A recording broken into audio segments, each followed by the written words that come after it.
우리 함께 우리 축복합시다. 주님의 이름으로 축복합니다. 제가 신학교에 다닐 때 신학교 동기 중에 이 연애쟁이가 있었어요. 그래서 우리가 야 너는 연애쟁이다. 목사 아들인데 세상에서 방탕하게 살다가 이제 결국 아버지에 의해서 끌려서 신학교에 온 친구인데 진짜 얼굴이 한마디로 조각이에요, 조각. 그래서 늘 이 친구를 보면요, 이 여자친구가 늘 옆에 있어요. 근데 또 하루 지나면 또 바뀌어요. 그래서 저 친구를 어떻게 저렇게 여자를 잘 사귀는가. 근데 보면은 이 많은 여자들을 또 울리기도 하고 또 이렇게 사귀다가 또 헤어지고 또 사귀다 헤어지고. 그래서 우리가 별명 지어주기를 연애쟁이 그랬거든요. 근데 우리는 저 친구가 어떻게 목사 될 수 있겠나? 저렇게 연애만 하고 다니고 채플 시간에 보면 안 보여요. 다 놀러 다니고 꼭 학교도 오고 지각하고 이러거든요. 겨우 뭐 그냥 한 학기 패스하고 또 이제 목사님이 아버지가 목사님이다 보니까 그 후광에 힘입어. 내가 볼 때는 낙제인데 근데 뭐 이렇게 한 학기를 패스하고 올라오더라고요. 그래서 우리가 생각하기를 저 친구 끝까지 신학하겠나? 좀 목사 되겠나? 이렇게 이제 판단을 했거든요. 근데 신학을 졸업하고 이제 나중에 보니까 목사 안수를 받더라고요.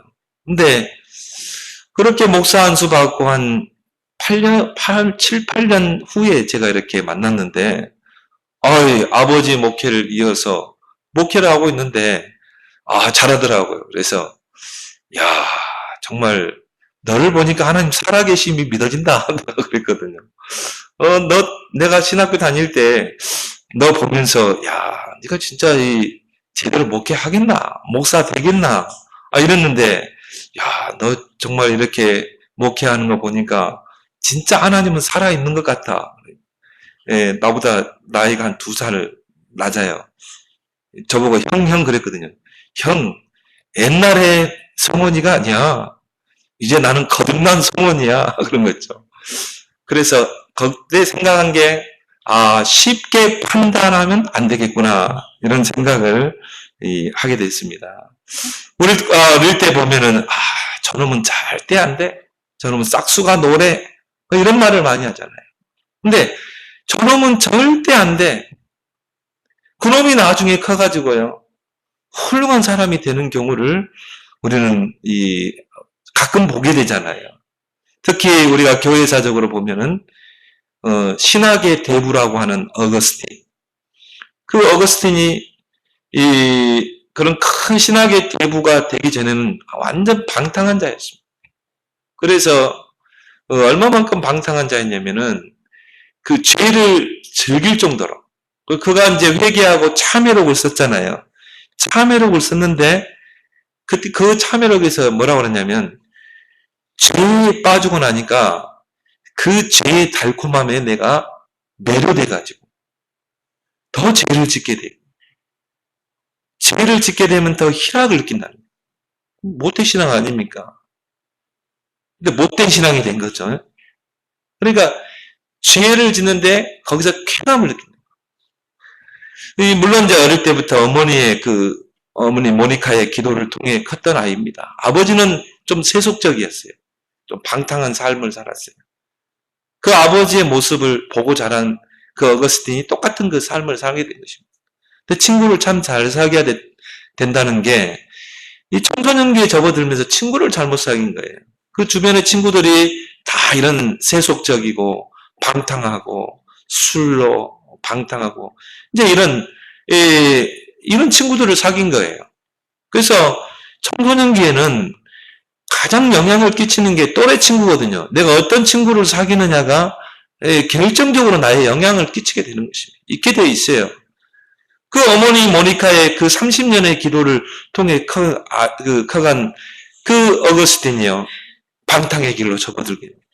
창녀와 이 잠을 자기도 하고, 이미 10대 때 40대 유부녀와 동거 생활을 하고, 18세 때 아기를 낳을 정도로 그런 방탕한 삶을 살게 되고, 죄악에 빠지면 빠질수록 더 그 죄의 그 달콤함, 맛을 보게 되니까 더 빠져나오지 못하게 됩니다.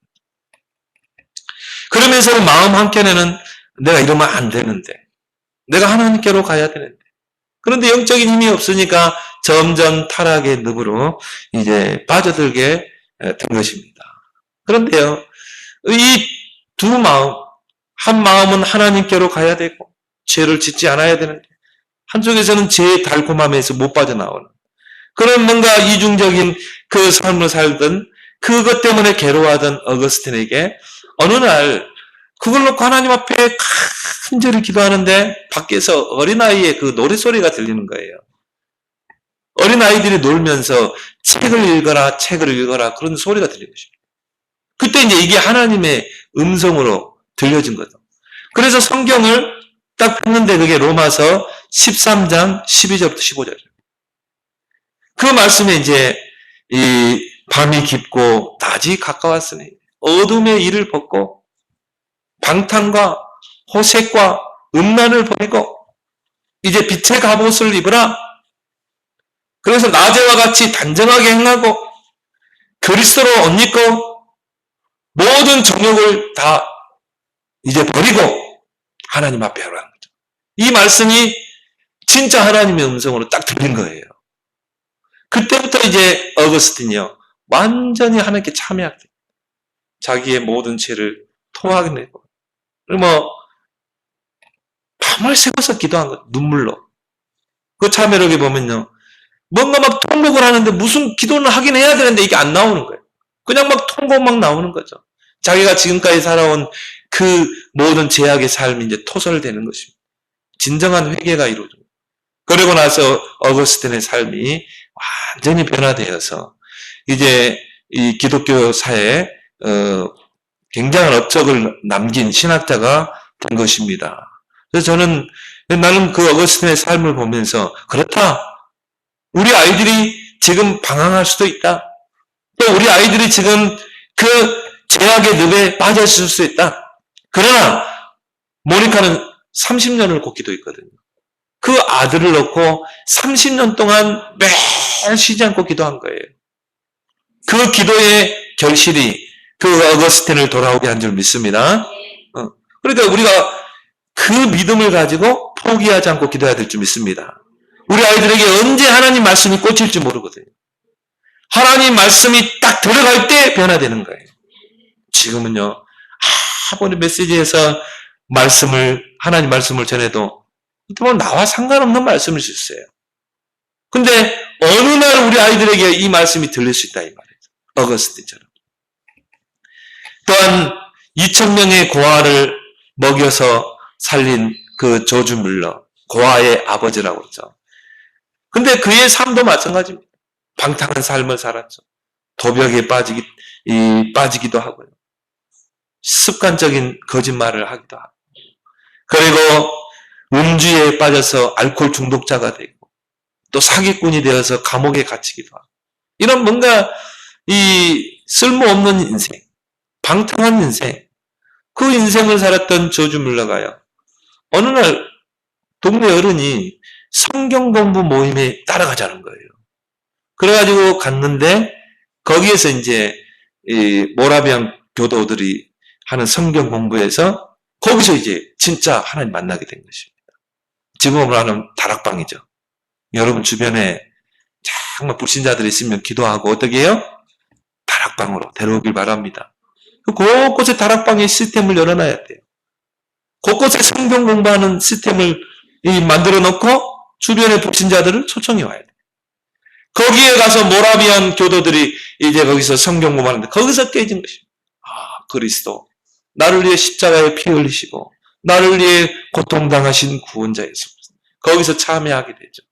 그 방탕했던 그 조지 뮬러가 이제 거기서 깨지게 된 것입니다. 그리고 2,000명의 고아를 먹여서 그들을 키우는 그런 고아의 아버지가 되었던 것이죠. 이런 이야기들은 우리 주변에 많습니다. 또 이 노예선 선장이던 그 존 뉴턴, 이 노예들을 배에 실어가지고요, 저 아프리카에서 잡아들인 노예들을 배에 실어서 자 유럽에 팔았던, 그 어떻게 보면 하나님 올 때는 이 극악무도한 죄인 아닙니까?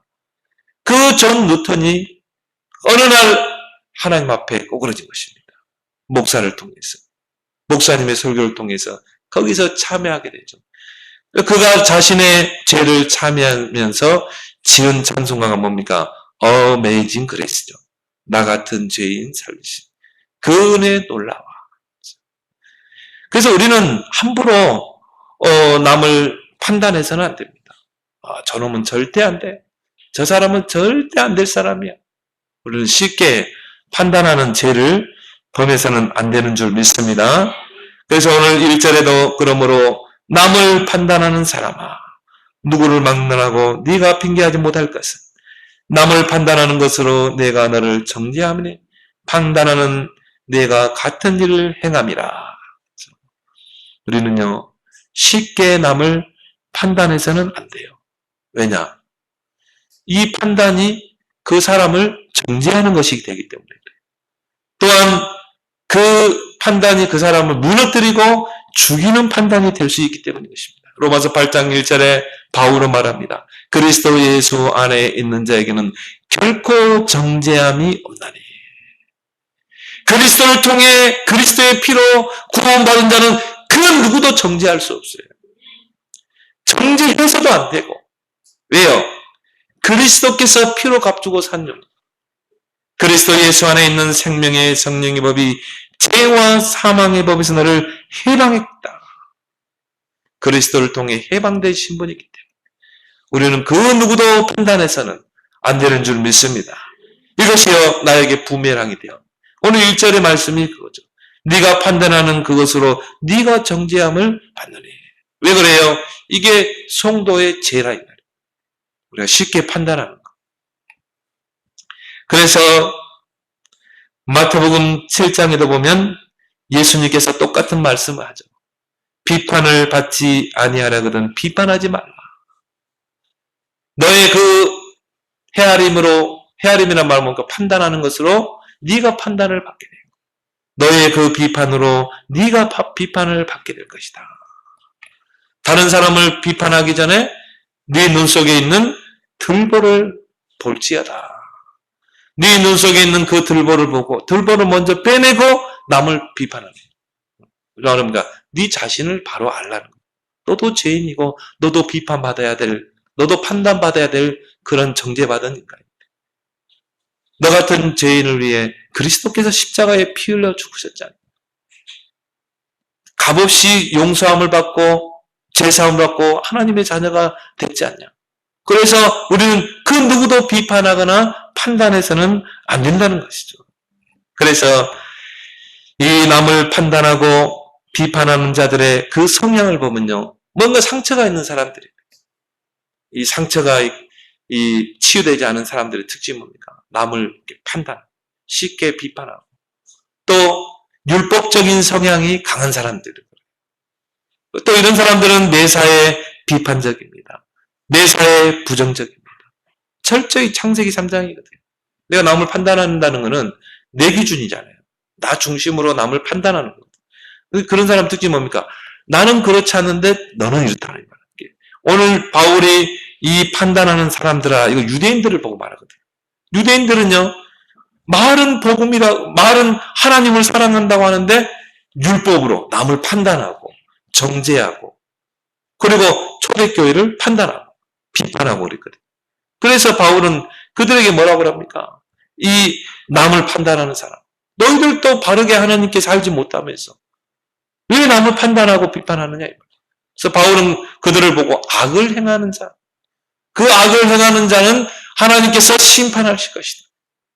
그러나 선을 행하는 자, 복음으로 남을 판단하고 세우는 자는 하나님이 영생의 축복을 주실 것이다. 이렇게 말하고 있는 것이죠. 왜요? 사람은 외모를 보지만 하나님을 외모로 보지 않는 거죠. 근데 우리는요, 내 기준 가지고 창세기 3장에 나 중심으로 남을 보고 판단하고 나는 그렇지 않는데 저 사람은 그래. 그러니까요. 내 기준으로 보는 거예요. 하나님의 시각으로 보는 것이 아니라 복음의 시각으로 보는 것이 아니라. 그래서 남을 판단할 때는 절대 기준이 있어야 돼요. 여러분이 그 절대 기준이 없으면 함부로 판단하지 말아야 돼요. 그 절대 기준이 하나님의 말씀인 줄 믿습니다. 하나님이 우리에게 남을 판단할 수 있는 절대 기준을 줬는데 이게 하나님의 말씀이래요. 하나님의 말씀만 참 진리인 줄 믿습니다. 여러분 주변에요. 이 말썽 부리는 사람이 있다. 예를 들어서 좀 모난 사람이 있다. 그럼 우리 눈에 딱 걸리잖아요. 그럼 여러분이 여러분의 기준을 가지고 판단하면 안 돼요. 하나님의 말씀인 절대 기준을 가지고 판단하길 바랍니다. 하나님은 뭐라고 말씀하시는 거예요? 저런 사람을 하나님은 뭐라고 말씀하시는 거예요? 하나님의 말씀이 기준이 돼야 한다. 그리고 그 말씀을 가지고 그 사람을 판단하고 기도해야 한다는 거예요. 그래서 우리에게 하나님의 말씀을 주신 것입니다. 그래서 우리는 그 누구도 판단해서는 안 되지만 세상을 판단할 수는 있어요. 여러분, 성도가 세상을 판단할 수 있습니까? 없습니까? 있습니다. 왜요? 우리에게 하나님의 말씀에 절대 기준이 있기 때문에. 그래서 고린도 전서 6장 2절에 보면 성도가 세상을 판단할 것을 너희가 알지 못하느냐. 우리는 하나님의 절대 기준, 하나님의 말씀을 가지고 있다. 하나님의 말씀을 가지고 우리는 세상을 판단해야 돼요. 대통령이 잘못하면 판단할 수 있어야 돼요. 그래서 어떤 사람들은 막 동성애를 막 옹호합니다. 막 성소수자들을 보호해야 된다. 근데요, 어느 신학교에서는 그걸 옹호해요. 어떤 신학생들은 거기서 아르바이트해요. 그 성소수자를 보호해야 한다면서 그 팜플렛을 나눠줘요. 근데요, 그거는 하나님의 절대 진리를 모르기 때문에 그래요. 동성애는 뭡니까? 2학번 주 설교했죠? 하나님의 순리를 영리로 바꾸는 거예요. 하나님의 진노가 어디에 임해요? 하나님의 순리를 영리로 바꾸는 자들에게. 그렇죠? 그래서 여자가 이 여자로 부끄러운 일을 해가고 남자가 여자 쓰기를 버리고 남자와 이 동성애하고 그거는 하나님의 순리를 영리로 바꾸는 것이거든요. 그래서 우리는 어떻게 해야 됩니까? 적극적으로 기독교의 이름으로 반대를 해야 돼요. 국회의원들에게 우리는 그거를 정확하게 하나님의 진리의 말씀을 가지고 그 동성애가 왜 안 되는가를 설명해 줘야 돼요. 만약 예를 들어서 동성애가 합법화 된다고 생각해요. 그러면은 남자가 남자로 결혼하고 여자가 여자를 결혼하면 어떻게 돼요? 가장 먼저요. 저출산 국가가 돼요. 그럼 어떻게 됩니까? 이제 나는 이 고령화 사회에 일할 사람이 없어져요. 가정이란 개념이 모호해져요. 그래서 우리는 그거를 절대 반대하는 거예요. 왜? 하나님은 가정이라는 걸 통해서 남자와 여자가 만나 가정을 이뤄서 생육하고 번성하는 것이 하나님의 축복 원리인 줄 믿습니다. 그래서 생육하라, 번성하라, 충만하라. 정복하고 다스리라. 남자 여자가 가정을 이뤄서 자녀를 많이 낳아야 돼요. 저출산 성경적 아닙니다.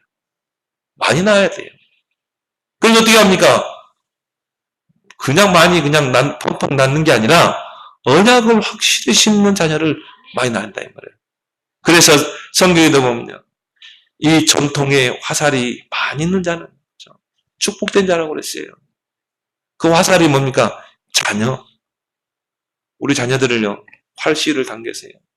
저 정치 현장에 쏴보내고 저 경제 현장에 저 교육 현장에 저 237 나라에 쏴보내야 될 줄 믿습니다.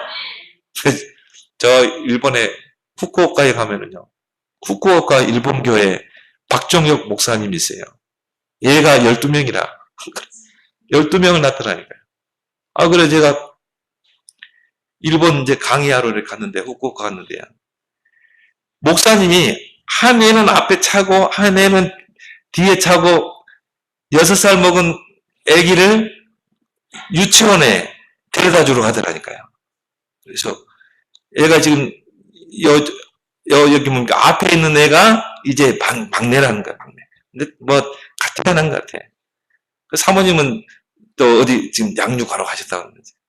앞뒤로 차고, 한 명 손을 잡고 어린이집에 가더라고요. 그래서 내가 목사님 사택에 가보니까 애들이 없어요. 목사님 왜 애들이 3명밖에 없습니까? 다 선교사님들한테 맡겼대요. 호주 선교사님에게 큰딸 맡기고, 미국 선교사님에게 둘째 아들 맡기고, 셋째 아들은 러시아의 목사님에 맡기고, 그래가지고는 아주 그냥 세계 선교를 다 했더라고, 그냥. 그래서 내가, 목사님 진짜 성경적이시네요. 진짜 사도행전 1장 8절의 말씀이 성취됐네요. 그럼 3명도 보낼랍니까? 보낼 거래. 내가 한번 보냈나 모르겠어요. 근데 보면서요, 그게 성경적일 수 있겠다, 그죠? 아브라함도 뭡니까? 이 다산의 축복을 누렸잖아요. 야곱도 12아들을 낳았잖아요. 그죠? 그래서 우리가 동성애, 이거는 뭐예요? 판단해야 돼요. 비판해야 됩니다. 거기에 대해서 우리의 이 분명한 기독교의 그 뜻을 이야기해야 돼요. 우상숭배, 하나님의 순리를 영리로 바꾸는 것입니다. 그 부분에 이야기해야 돼요. 그래서 전두환 대통령 때요, 전 초등학교에다가 당군상을 세웠다는 거예요. 그 사람은 당군상을 세워놓으면 그 당군상이 복을 줄 것이라고 알고 세웠겠죠. 그리고 어떻게 아이들에게 이 당군이 우리의 시조라는 것을 알리기 위해서 세웠겠죠. 근데요, 꼭 반대했거든요. 그걸 숭배의 개념으로 삼기 때문에. 그래서 기독교에서 얼마나 반대했습니까? 그 당군상을, 우상을 학교 앞에다 세우면 학교에 재앙이 많다. 이 우상은 사단의 통로가 된다. 그리고 우리 기독교에서 일어났어요. 지금도 아마 이 전두환 전 대통령이 이해 못할 겁니다. 왜 그렇게 기독교에서 반대했는가? 성도가 세상을 판단할 수 있는 권한이 있는 줄 믿습니다.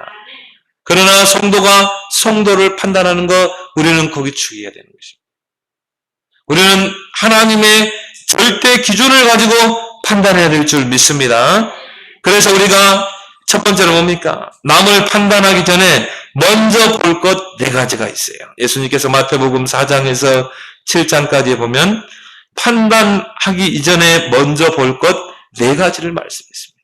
마태복음 4장 19절에 그 베드로에게, 그 그물을 싣고 있던 베드로에게 예수님이 찾아오셔서 말씀하죠.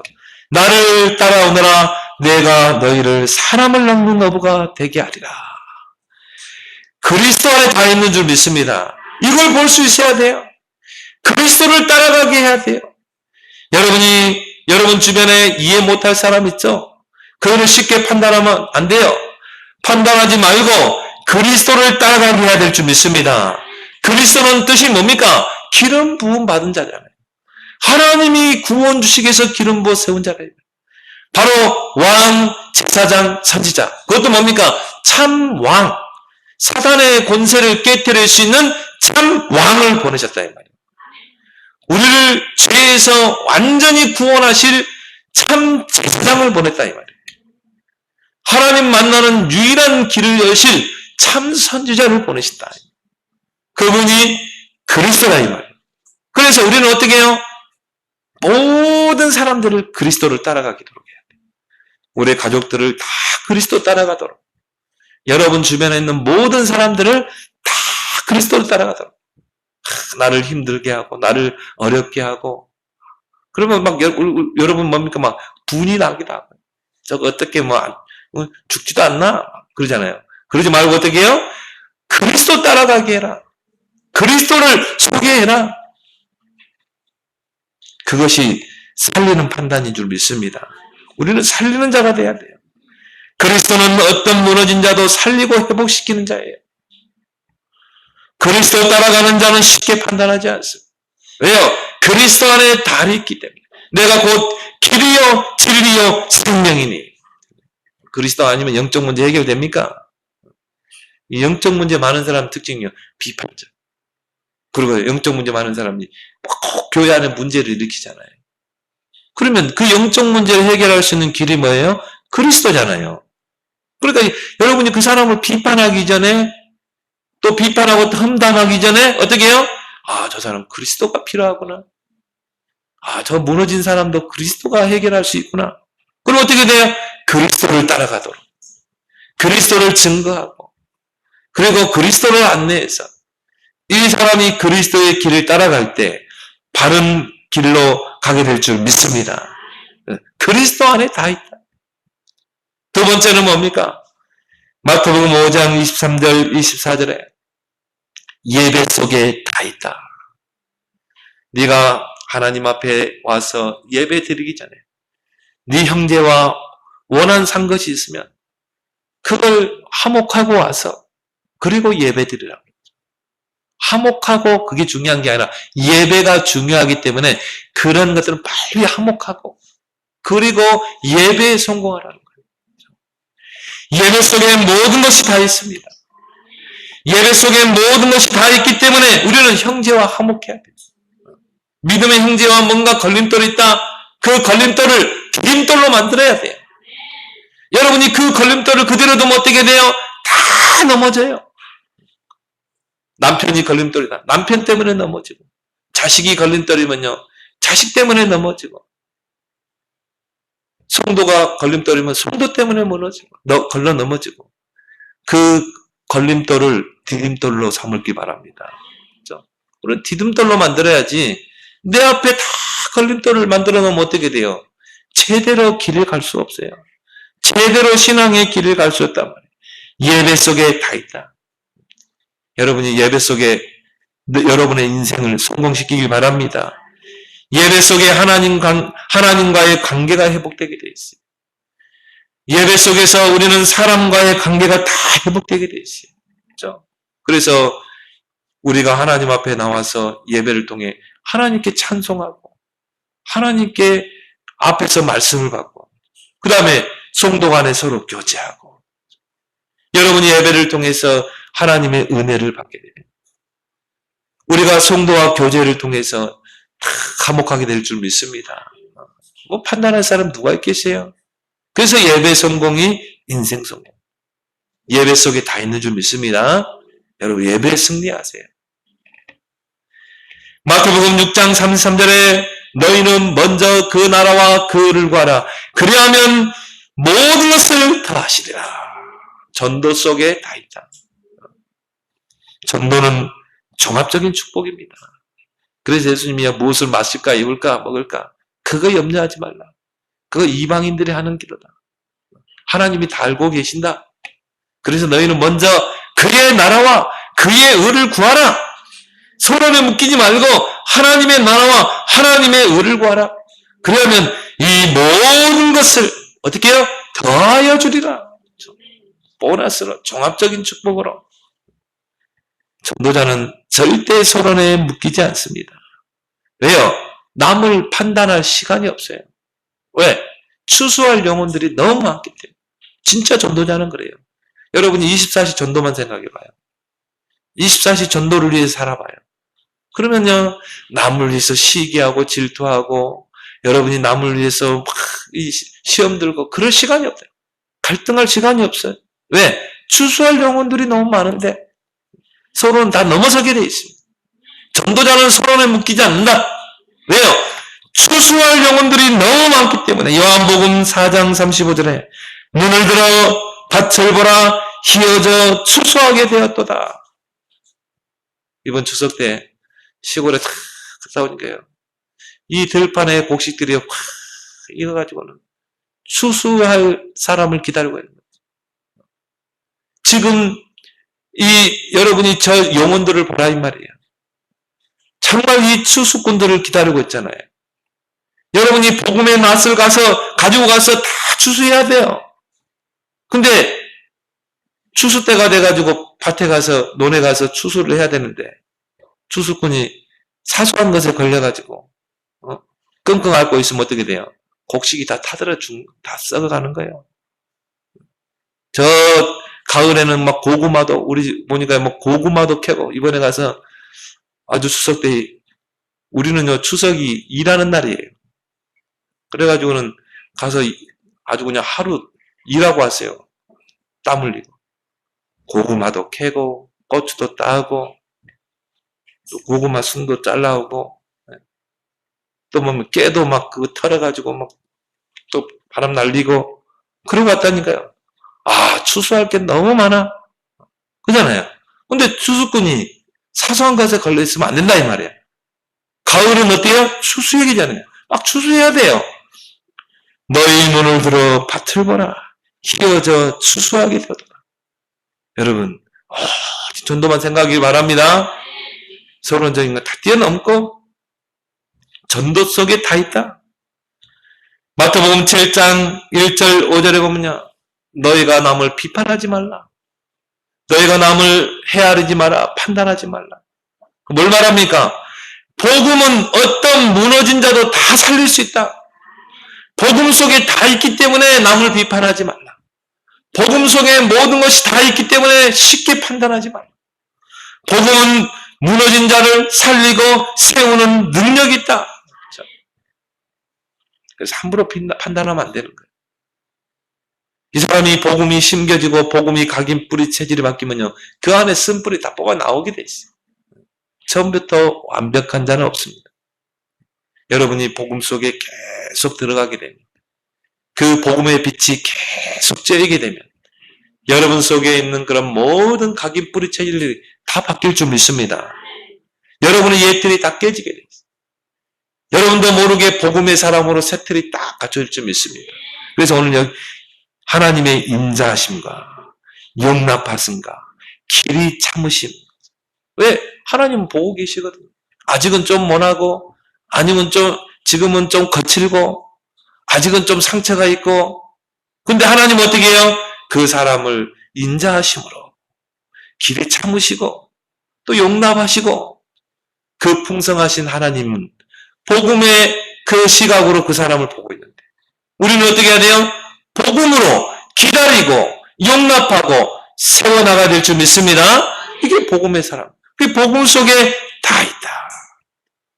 여러분이 이 네 가지를 먼저 보게 되면 어떻게 됩니까? 다른 것에 속지 않습니다. 서론에 속지 않습니다. 다른 것에 관심 없게 돼요. 모든 걸림돌이 디딤돌이 될 줄 믿습니다. 그래서 이 네 가지를 딱 보는 사람, 먼저 볼 것 네 가지 보는 사람은 서론과 본론을 잘 구분합니다. 아, 이건 서론이야. 서론은 뛰어넘고 우리는 본론, 중요한 것과 중요하지 않는 것을 잘 구분해요. 아, 이거 중요하지 않아?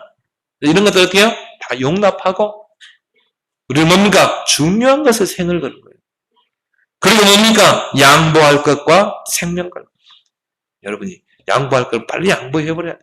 그래서 용납하심과 그렇죠. 용납이란 말은 다 양보하고 다 품고 그리고 우리는 생명 걸 것에 생명을 걸어야 될 줄 믿습니다. 근데 반대로 이 네 가지를 보지 못하면 어떻게 됩니까? 서론에 속게 돼요. 사단에게 속게 돼요. 나 자신에게 속게 돼요. 서론 인생을 살다가 서론 인생으로 생을 마감하게 돼요. 사서로운 것에 목숨 걸게 돼요. 이런 사람은 꼭 사서로운 것에. 모든 사람들이 걸림돌이 되는 것이에요.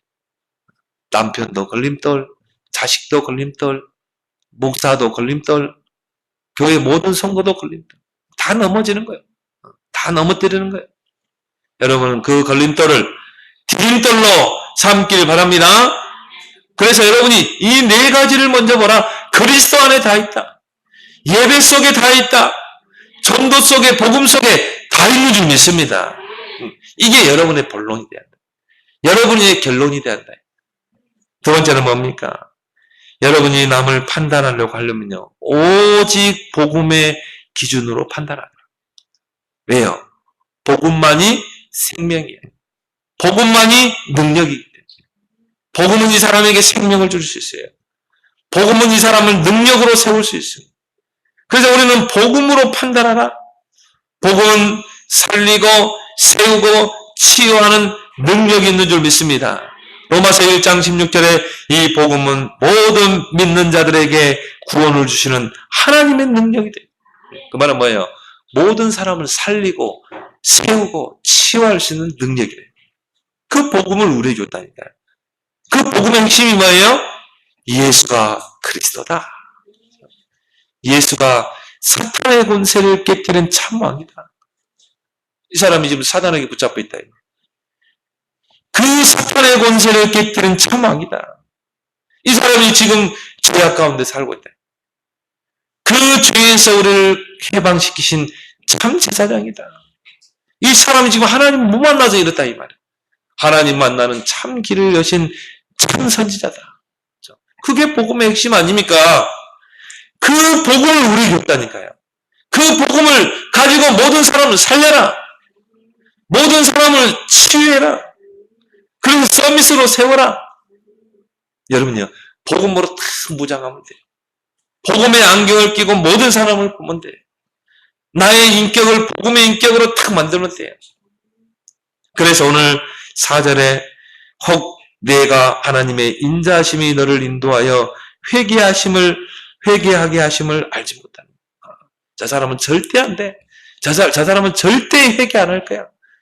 어이구, 저 사람은 죄 가운데 살다가 지옥 갈 거야. 그런 말 조심해야 돼. 그 기믹도가요, 평양의 대깡패 아니에요. 얼마나 많은 사람 괴롭히고 돈 뺏고. 근데 그 기믹도가 나중에 어떻게 됐어요? 대전도자가 됐잖아요. 평양의 대전도자가 됐잖아요. 그 장로님의 복음을 듣고. 하나님은 그런 기믹도 같은 사람도 그 인자하심으로 인도하여서 회개케 하시는 줄 믿습니다. 우리가 쉽게 판단해서는 안 된다 이 말이에요. 어이구, 저 인간 절대 하나님 안 믿을 거예요. 아니에요. 쉽게 판단하면 안 돼요. 하나님은 인자하신 하나님. 그 죄인도 인자하게 품고 계시는 하나님. 용납하시는 하나님. 어거스틴과 같이요. 정말 그 죄 짓는 것을 쾌락을 느끼고 그 죄 짓는 데서의 희락을 느꼈던 점. 하나님은 그 어거스틴도 용납하셨어요. 그리고 하나님이 그 어거스틴을 부르신 하나님. 길이 참으심이 풍성함을 멸시하느냐? 우리가 쉽게 남을 판단하고 저 인간은 안 돼. 저 사람을 비판하고. 그거는 누구를 멸시하는 거예요? 하나님을 멸시하는 거예요. 왜요? 하나님의 시각으로 보지 않기 때문에. 하나님은 이 사람을 창세 전부터 이미 구원 주기로 작정했다. 근데 우리가 쉽게 판단하면 안 된다 이 말이에요. 우리는 판단할 자격이 없는 줄 믿습니다. 우리는 어떻게 해야 돼요? 그 사람을 사랑으로 품고 예수님처럼. 그리고 길이 참고 기도해주고 영적 싸움을 싸워주고 어떻게 해서는 그리스도를 따라가도록 어떻게 해서는 이 사람이 예배 속에 들어오도록 어떻게 해서든 이 사람이 전도자로 설 수 있도록 이 사람이 복음을 붙잡도록 우리는 가이드 역할을 해야 될 줄 믿습니다. 하나님은 인자하신 하나님, 뭐 어떤 사람도 용납하시는 하나님, 길이 참고 기다리셨다가 회개케 하시는 구원 주시는 하나님인 줄 믿습니다. 이걸 안다면 어떻게 해야 돼요? 우리는 아무나 판단하면 안 된다. 아무나 비판하면 안 된다. 우리는 판단할 자격이 없는 거예요. 그래서 우리 안에 있는 창세기 3장을 완전히 깨뜨려야 된다는 것입니다. 예수님께서도 마태복음 7장이에요. 남을 판단하기 전에 먼저 나 자신을 살피라고 그랬어요. 네 속에 들보는 없냐? 내 눈 속에 들보는 있는데 여러분 눈 속에 티가 들어가면 그거 보여요? 안 보이잖아요. 근데 내 눈 속에 티는 있는데 티보다 더 큰 들보가 들어가 있는데 그걸 못 보고 다른 사람을 보고 판단하고 비판할 수 있다. 그건 철저히 창세기 3장이거든. 나 기준이거든. 내 눈 속에 있는 들보를 먼저 빼고 다른 사람을 판단하고 비판할 수 있어요. 근데 여러분 자신을 보면 남을 판단할 자격이 없어요. 여러분이 뭐 구원받을 자격이 됐습니까? 아니잖아요. 나같이 이 나 같은 죄인 살리신 존 누천처럼 Amazing Grace, 나 같은 죄인 살리신 그 은혜에 놀라와. 죄악 가운데서 건지신 주 은혜에 놀라와. 그 노예선 선장이었던 그 누턴, 나 같은 죄인도 구원했다 이 말이에요. 그 은혜를 측량할 수 없다 이 말이에요. 근데 어떻게 내가 누구를 판단할 수 있습니까? 어떻게 내가 누구를 비판할 수 있습니까? 자격이 없어요, 우리는. 나 자신을 살펴보길 바랍니다. 오직 복음의 기준으로 모든 것을 보고 판단하는 자가 다윗처럼 정말 그 사울왕을 불쌍히 여겼잖아요. 자기를 죽이려고 몇 번 시도했던 그 다윗을 오히려 측은히 여기고 그를 위해서 기도했잖아요. 그 요셉은 매정하게 자기를 애굽에 팔아버렸다. 처음에는 죽이려고 했잖아요. 그 형들을요 불쌍히 여기고 오히려 위로했잖아요. 그런 복음의 사람이 되길 바랍니다. 세 번째, 그러기 위해서는 우리는 이 남을 판단하는 우를 범치 않게 해서 영적 시스템을 만드는 여러분 되길 바랍니다. 영적 시스템을 만들어야 돼요. 여러분 안에 영적 DNA를 다 바꿔야 돼요. 여러분 안에 있는 각인 뿌리 체질을 다 바꿔야 돼요. 우리 안에 나도 모르는 상처들, 나도 모르는 그 율법적인 성향, 나도 모르게 형성된 부정적인 자아, 비판적인 자아. 어떤 사람은 보면요, 늘 부정적이에요. 막 보면요, 저 사람은 안 돼. 무조건 안 돼. 저 되겠나? 나도 모르게 부정적인 자아가 형성돼요. 또 어떤 사람은요, 남을 비판하는 사람이 있어요. 나도 모르게 비판적인 자아가 형성돼서. 그게 나도 모르게 어릴 때부터 그런 거를 보고 경험한 게 내게 형성돼요. 나도 모르게 율법적인 성향이 다 갖춰지고 부정적인 그리고 비판적인 그런 자아가 형성된 거죠. 이걸 우리는 완전히 시스템을 바꿔야 될 줄 믿습니다. 이런 영적 시스템을, 영적 DNA를 다 바꿔야 돼요. 뭐로요? 복음 시스템으로 바꾸라. 복음 DNA로 바꾸라. 그래서 우리는 어떻게 해요? 모든 사람을 지렛대로 활용해라. 여러분 주변에요, 진짜 못난 사람들이 있습니다. 교회 안에 진짜 말썽 부리는 사람이 있습니다. 다 지렛대로 활용하길 바랍니다. 어떤 목사님이 공원에서 찬양 논도를 하는데요, 깡패들이 와가지고, 술주정들이 와가지고 막 반대하고요. 찬양하고 있으면 그 앞에 와가지고 술 마시면서요, 니나 너 하고요 방해하는 거예요. 근데 그 교회 안에 술 주정뱅이, 그 목사님 교회에 술 주정뱅이 그 성도가 있는 거예요. 근데 그분은 교회 다니면서 술을 마시는 거예요. 이게 목사님이 가가지고요, 어이 성도님 가서 좀 달래라고 그러니까, 목사님 걱정하지 마세요. 딱 그 깡패들한테 가세요. 몇 마디 하는데요, 고개 숙이면서 형님 알겠습니다. 그러니까 천국에는 쓰레기통이 없는 줄 믿습니다. 모든 사람을 다 지렛대로 활용해라. 버릴 사람이 아무도 없어요. 여러분이 복음의 눈으로 성도들을 보면 버릴 사람이 하나도 없어요. 저는 그렇게 봐요. 여러분이 이 예배 자리에 앉아있는 그것만으로도 나는 참 감사하더라. 여러분이 이 예배 자리에 앉아있는 그것만 얼마나 감사하냐?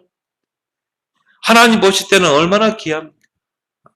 모든 사람을 지렛대로 다 하나님 앞에는 가치 없는 인생이 하나도 없어요. 그걸 보고 우리는 지체라고 말하는 거죠. 우리 몸 안에 그 소소한 지체까지도 오히려 작은 지체가 더 귀한 거예요. 여러분 안에 있는 이 눈썹 하나도, 속눈썹 하나도. 어쩔 때는요, 제가 속눈썹이 눈을 찌르기도 하고요. 그거 귀찮더라고. 근데 얼마나 귀합니까? 먼지 같은 거를 차단시켜주고. 교회 안에 어떻게 보면 작은 지체가 더 요긴하고 소중한 지체인 줄 믿습니다. 그래서요, 그 작은 지체들이 모여서 몸을 형성하는 것입니다. 그게 교회예요. 모든 성도들, 모든 사람들을 지렛대로 활용해라. 그게 복음의 DNA인 줄 믿습니다. 모든 사람을 수용하고 담을 큰 그릇을 준비하라. 오늘 우리 렘넌트 예배 때 그 이야기잖아요. 네 입을 크게 열라 내가 채우리라.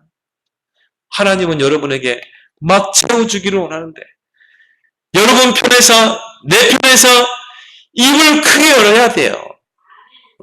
일단 입이 커야지 어떻게 돼요? 막 들어가잖아요. 먹방 프로그램 보니까요. 4명의 그 뚱뚱이들 나와가지고 음식을 먹는 거 보니까 참 잘 먹대요, 보니까. 근데 한 그 뚱보는 보니까 이 상추에다가 또 뭡니까 깻잎을 올리고 또 뭐 치거리 올리고 삼겹살을 4개를 포개더군요. 4개. 그것도 오겹살 두꺼운 거를 4개를 포개가지고 거기다가 또 마늘 넣고 쌈장 넣어가지고 그래가지고 하니까 한 요 주먹보다 더 크더라고요. 그래서 그걸 입에다 넣는데요. 아, 그게 입에 들어가게. 우리는 도무지 안 들어갑니다. 그래서 야, 일단 입이 크고 봐야 되겠구나. 여러분이 아무리 하나님께서 축복을 쏟아 부으려고 해도 입이 작으면 하나님이 줄 수가 없어요. 하나님은 여러분을 안겨주기를 원하시는데 여러분이 그릇을 키워버리면 어떻게 돼요? 하나님이 그릇대로 담겨주는 줄 믿습니다. 여러분이 그릇이 이 컵밖에 그릇이 안 되는데 하나님이 여기다 막 쏟아붓겠어요? 아니, 하나님 요만큼만 주셔요. 요만큼만. 여러분의 그릇이 요만큼이면 요만큼만 주는 거예요. 뭐 여러분 그릇을 어떻게 해요? 여러분 그릇을 버려버리고 큰 그릇을 준비하는 거예요. 바켓스만한 그릇, 그것보다 더 큰 목욕탕만한 그릇을 준비해봐요. 그럼 어떻게 돼요? 하나님 목욕탕만큼 축복을 붓는 것입니다. 네 입을 크게 열라 내가 채우리라. 나는 복음으로 모든 사람을 수용하고 용납하고 포용하고 길이길이 찾는, 그래서 그 사람을 복음으로 세우는 큰 그릇이 될 것이다. 그 그릇을 준비하기 바랍니다. 하나님이 막 사람을 붙이는 것입니다. 모든 사람이 올 수밖에 없는 복음의 플랫폼을 만들어라. 플랫폼에 대해서 많이 말씀하시죠. 플랫폼을 만들어라. 그 말은 뭡니까? 올 수밖에 없는, 찾을 수밖에 없는 플랫폼. 여러분이 복음을 누리고 있으면요, 플랫폼이 되는 거예요.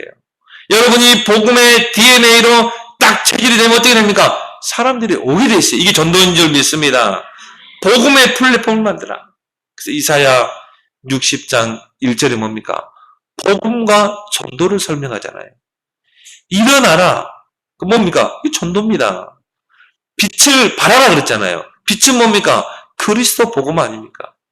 복음을 전하라 이 말이에요. 저 어둠과 캄캄한 현장을 바라보고 이 복음을 들고 이제 그 복음의 빛을 발하라. 그 복음을 전하라. 이사야 60장 1절에서 22절까지 쭉 한번 봐봐요. 어떻게 하나님이 약속하고 있는지. 거기에 보면 뭐라 나옵니까? 나오리라. 큰 무리가 나오리라. 내게로 오느니라. 아들, 딸들이 내게로 오느니라. 안기어 올 것이다. 그 다음에 뭐예요? 재물이 내게로 옴이라. 내 가운데 금과 은이 가득하게 올 것이고 내게로 모일 것이고 미디안 학대와 수바의 풍부함이 내게로 공급되고 작은 자가 철을 내고 약한 자가 강물을 대고 뭡니까? 내게로 올 것이다. 내게로 공급될 것이다. 내게로 몰려들 것이다. 이게 복음과 전도인 줄 믿습니다. 하나님이요, 요셉이 어디에 있느냐에 따라서 거기에 모든 축복을 몰아가시잖아요. 하나님이 몰아가시는 축복의 그런 플랫폼을 만들기 바랍니다. 그게 그릇이라니까요. 여러분이 그릇이 되면 어떻게 돼요? 거기에 몰려들게 돼 있어요. 하나님이 그쪽으로 축복을 몰아가시는 것입니다. 복음의 플랫폼을 만들어. 그래서 여러분을 통해서요, 정말 많은 사람들을 살리고 세우는 복음의 증인이 되기 바랍니다. 그러면서 여러분이 성령 충만의 시스템을 갖추라. 내가 어떻게 저 사람을 품을 수 있을까? 내 힘으로 안 돼요. 하나님이 주시는 힘으로 되는 줄 믿습니다. 우리 찬양도 있잖아요. 내가 가진 모든 것으로는 품을 수 없지만 하나님이 주신 것으로는 품을 수 있는 것이죠. 그게 영적인 힘인 줄 믿습니다.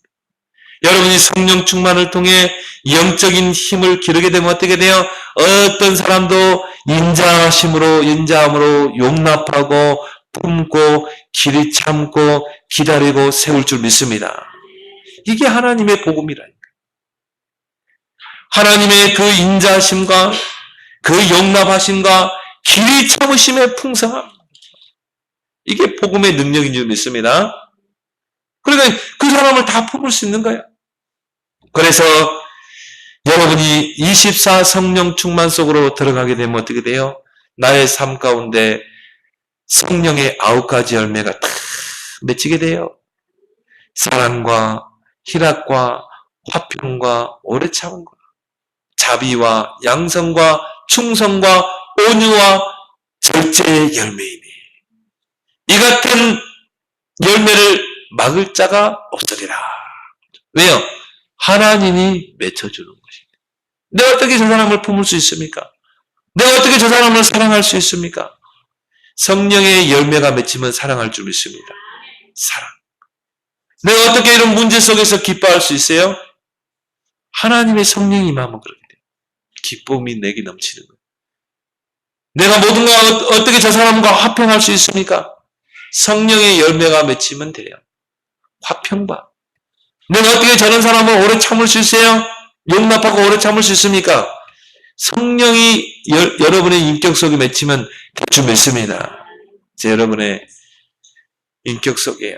여러분의 삶 속에 이 성령의 9가지 열매가 주렁주렁 맺힐 줄 믿습니다. 모든 사람 이러한 법을 금할 자가 없느니라. 하나님이 이 9가지 열매를 맺히는데 이걸 누가 막을 수 있겠어요? 그래서 여러분이 이 복음으로 모든 사람을 살리고 세우고 치유하고 서밋으로 세우는 그런 증인 되기를 예수 그리스도로 축원합니다. 하나님 은혜를 고맙고 감사합니다. 우리에게 절대 기준 하나님의 말씀과 복음을 주신 것 감사합니다. 이 복음을 가지고 이제 4가지를 보게 하시고 그리스도 안에 예배 속에 전도 속에 복음 속에 모든 것이 다 있음을 보게 하시고 오직 복음으로 모든 사람을 판단하고 세우는 자가 되게 하여 주시옵소서. 우리 안에 복음의 시스템을 갖추게 하시고 성령 충만의 시스템을 갖춰서 이제 모든 사람을 다 수용할 수 있는 인자심으로 모든 사람을 용납하고 길이 참고 세우는 복음의 증인 되게 하여 주옵소서. 예수님의 이름으로 기도드리옵나이다. 아멘. 우리 찬송 310장 찬양하겠습니다.